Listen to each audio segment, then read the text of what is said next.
नाशिकच्या पंचवटीत jogging track असलेल्या Shrikrishna garden समोर साकारलाय 7 मजली देवीदास हाईट प्रकल्प। मग येताय ना आजच आपला फ्लॅट बुक करायला देवीदास हाईट्स मध्ये।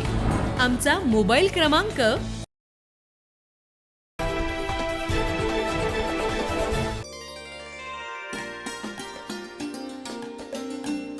नाशिक इथं यशवंतराव चव्हाण महाराष्ट्र मुक्त विद्यापीठ गंगापूर रोड इथं नुकताच पार पडलेल्या 19व्या राज्यस्तरीय ॲग्रो केअर कृषी मंच नाशिक आयोजित महाराष्ट्र आयकॉन अवॉर्ड 2026 सोहळ्यात मे व्ही मल्च ॲग्रोप्लास्ट प्रायव्हेट लिमिटेड अर्थात VAPL कंपनीचे चीफ एक्झिक्युटिव्ह CEO परीक्षित अरुण कडू यांना महाराष्ट्र आयकॉन अवॉर्ड 2026 न सन्मानित करण्यात आला।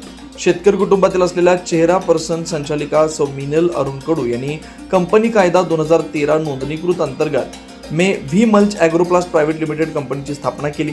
चीफ फायनान्स अंकिता अभिजित कडू, चीफ मार्केटिंग परवल कडू आणि कंपनीत कार्यरत अनुभवी महिला कर्मचाऱ्यांच्या अथक परिश्रमामुळे VAPL कंपनीनं कृषी क्षेत्रात आपली वेगळी ओळख निर्माण केली। उच्च तंत्रज्ञान शेतीच्या माध्यमातून शेतकऱ्यांना अधिक कार्यक्षम आणि प्रभावी पद्धतीनं पीक उत्पादन वाढवण्यासाठी मदत करणं, पिकांची गुणवत्ता सुधारण्यास सहाय्य करणं, पर्यावरण आणि परिसंस्थेचं कार्य सुधारण्यासाठी काम करणं हे कंपनीचं प्रमुख उद्दिष्ट आहे। Plastic, mulch film, stretch film आणि संबंधित उत्पादनांच्या निर्मितीत VAPL कंपनीनं 12 राज्यांमध्ये 3 आंतरराष्ट्रीय मार्केटमध्ये आपले मजबूत जाळं निर्माण केलं।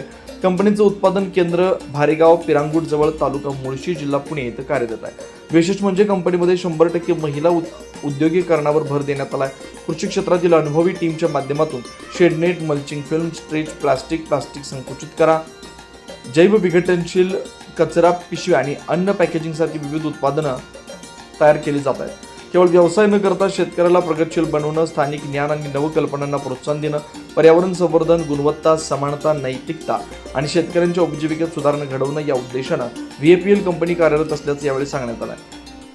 पहिले तर मी म्हणेल agro care group of industries Maharashtra icon award 2026नी मला यावर्षी यूथ आयकॉन अवॉर्डमध्ये मला अवॉर्डसाठी नॉमिनेशन केलं होतं। काही दिवसांपूर्वी त्यांचा मला फोन आला होता। आज मी जेव्हा यांचा प्रोग्राम अटेंड केला तेव्हा मला खरंच पोटेन्शियल दिसलं की पूर्ण महाराष्ट्रभरामध्ये लोकं आली आहेत, इथे प्रत्येक क्षेत्रामधले लोकं आले आहेत, फार्मर्स लोकं आले आहेत, आमच्यासारखे कंपनीज मॅन्युफॅक्चर लोकं आले आहेत, जे लोकं स्टॉक घेऊन बाहेर एक्सपोर्ट पण करतात। एक्सपोर्टमधलेही बरेचसे लोकं आलेले आहेत। या मला तरी पहिले सर्वप्रथम ॲग्रो केअर ग्रुप ऑफ कंपनीजला धन्यवाद देऊ इच्छितो की एका YCMU नावाच्या क्षेत्राखाली एवढा चांगला प्रोग्राम त्यांनी ऑर्गनाईज केला आणि प्रत्येक म्हणजे फ्रॉम इनपुट टू आउटपुट जसं आपण म्हणतो आहे की पीक टाकण्यापासून तर पीक विकेपर्यंत प्रत्येक लोकांना त्यांनी एकत्र एका छताखाली आणलं आणि त्या छताखाली येऊन आमच्या सगळ्यांच्या ओळखा करून दिल्यात। माझं तरी म्हणणं हेच आहे की एका जणांनी प्रयत्न करण्यापेक्षा आम्ही 100 लोकांनी एकत्र येऊन प्रयत्न केला तर महाराष्ट्र लवकरच समोर जाईल। आणि बस, धन्यवाद, थँक्यू सो मच।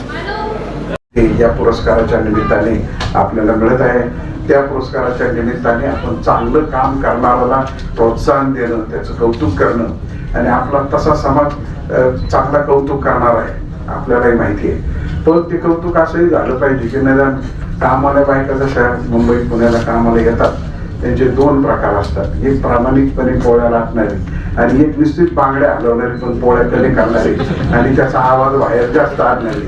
तर तुम्ही काही त्यातली नाही, खरे प्रामाणिकपणे काम करणारे निकमांनी त्यांची चांगली काय म्हणतात ती परीक्षण करून आपल्याला इथे मिळालेलं आहे। तुमचं खूप खूप कौतुक करतो आणि थांबतो। निकमजी पुढे उपक्रम करा, YCMU आपल्या बरोबर आहे। धन्यवाद। ॲग्रो केअर ग्रुपचे माननीय भूषण निकम सरांनी हा जो पुरस्काराच्या निमित्ताने पूर्ण महाराष्ट्रातून ज्या चांगल्या शेतकरी कंपन्या, चांगल्या व्यक्ती यांना एकत्र केलं, हे खूप महत्त्वाची गोष्ट आहे। आपण असं म्हणूया की हे सगळं मिशन मोडमध्ये देशभरात कसं पसरेल यासाठी आपण सगळ्यांनी प्रयत्न केला पाहिजे। यांचं तर अभिनंदन केलंच पाहिजे, पण ॲग्रो केअर सेंटरचे जे प्रमुख आहेत भूषण निकम सर आणि त्यांची सगळी टीम यांचं मनापासून खूप खूप धन्यवाद। आज ॲग्रो केअर कृषी मंच या संस्थेच्या माध्यमातून महाराष्ट्र आयकॉन अवॉर्ड्स हा पुरस्कार वितरण कार्यक्रम आयोजित करण्यात आलेला होता आणि या पुरस्कार वितरण कार्यक्रमामध्ये महाराष्ट्रातील 20 जिल्ह्यांमधून 40 मान्यवरांची निवड झालेली होती। या सर्व मान्यवरांना सन्मानचिन्ह, सन्मानपत्र, मेडल देऊन सन्मानित करण्यात आलं।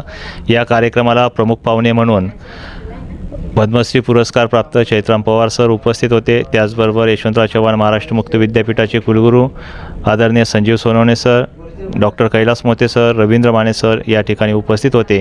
त्याचबरोबर सर्व पुरस्कार मान्यवर आणि विविध क्षेत्रातील मान्यवर या कार्यक्रमाला उपस्थित होते. मी या सर्व पुरस्कार मान्यवरांचं अभिनंदन व्यक्त करतो आणि पुढे सुद्धा ॲग्रोकेअर संस्थेच्या माध्यमातून असेच विविध उपक्रम वेळोवेळी राबवण्यात येतात आणि शेतकऱ्यांनी कृषी उद्योजक कसं व्हायला पाहिजे किंवा शेतकरी उद्योजक झाल्यानंतर त्यांना पुढे विपणनाची व्यवस्था असेल, वेगवेगळ्या व्यवसायांची अपॉर्च्युनिटी असेल, यासाठी आम्ही कृषीभूषण फेडरेशन आणि ॲग्रोकेअर संस्थेच्या माध्यमातून नियमित काम करतो आहे. आपल्याला सध्या तर सेंद्रिय शेतीकडे वाटचाल करणं खूप गरजेचं आहे. या अनुषंगाने विषमुक्त शेती आणि कृषी उद्योजकता निर्मिती या अनुषंगाने या महत्त्वाच्या विषयाच्या आधाराने हा कार्यक्रम या ठिकाणी संपन्न झाला. मनपूर्वक धन्यवाद. थँक्यू. याप्रसंगी YCMचे कुलगुरू प्राध्यापक संजीव सोनवणे, पद्मश्री पुरस्कार प्राप्त चैत्राम पवार, महाराष्ट्र शासन कृषी फलोत्पादन संचालक doctor Kailash Mote, agrocare group of कंपनीचे चेअरमन भूषण निकम यांच्यासह महाराष्ट्रातील कृषी, शेतकी आणि उद्योग क्षेत्रातील मान्यवर मोठ्या संख्येने उपस्थित होते. गेल्या 10 वर्षापासून कृषी क्षेत्रात सातत्याने कार्यरत असलेल्या कंपनीच्या या यशाबद्दल सर्व स्तरातून अभिनंदनाचा वर्षाव होतोय. 9 न्यूज महाराष्ट्रासाठी प्रतिनिधी अनिल केदारे, नाशिक.